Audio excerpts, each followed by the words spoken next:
ቀጥታ ኒው ቪዲዮ የሚለውን ከመረጥን በኋላ የፈለግነውን ቪዲዮ ወደ ወርክ ስፔሱ እናስገባለን ማለት ነው።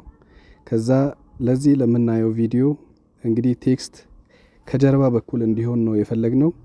ስለዚህ ቴክስት የሚለውን ክሊክ አድርገን ቴክስቱን እናስገባለን ማለት ነው። ቴክስቱን በእንደዚህ አይነት መንገድ ካስገባን በኋላ እኔ ምስጌ ቲፕስ ብዬ ነው ለማሳየት ያክል ያስገባሁት። ከፈለጋችሁ ፎንቱን ከፈለጋችሁ ኢፌክቱን እንደፈለጋችሁ አርጋችሁ መቀየር ትችላላችሁ። እኔ በእንደዚህ አይነት መንገድ ኢፌክቱን ቀይሬያለሁ።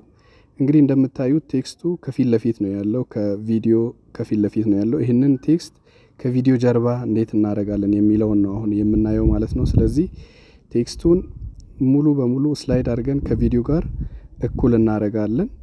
ይህንን ሂደት ከጨረስን በኋላ ኤክስፖርት እናደርጋለን፣ ቀጥታ ቪዲዮን ማለት ነው። ኤክስፖርት አድርጎ ከጨረሰልን በኋላ አሁን ኤክስፖርት ያደረግነውን ቪዲዮ መልሰን ኒው ቪዲዮ ብለን ራሱን እናስገባለን። አሁን ኤክስፖርት የተደረገውን ማለት ነው አዳርገን እናስገባለን።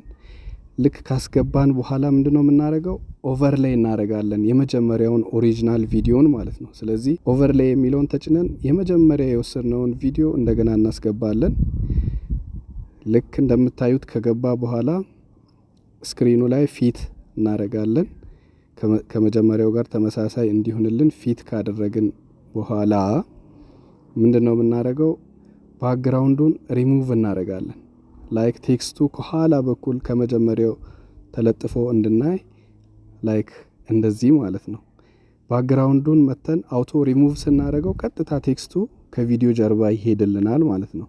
ስለዚህ በእንደዚህ አይነት መንገድ መስራት እንችላለን በቀላሉ ማለት ነው። በእንደዚህ አይነት መንገድ ከጨረስን በኋላ ቀጥታ ኤክስፖርት እናደርጋለን። ኤክስፖርት አድርጎ ከጨረሰ በኋላ እንግዲህ የመጨረሻውን ውጤት እናያለን ማለት ነው። ስለዚህ የመጨረሻ ቪዲዮአችን ይህንን ይመስላል። ቴክስቱ ከቪዲዮ በስተጀርባ እንግዲህ በእንደዚህ አይነት ሁኔታ ተለጥፏል። በሌላ ቪዲዮ እንመለሳለን። ላይክ፣ ሰብስክራይብ እያደረጋችሁ ቤተሰብ እንድትሆኑ ላለው መልካም ጊዜ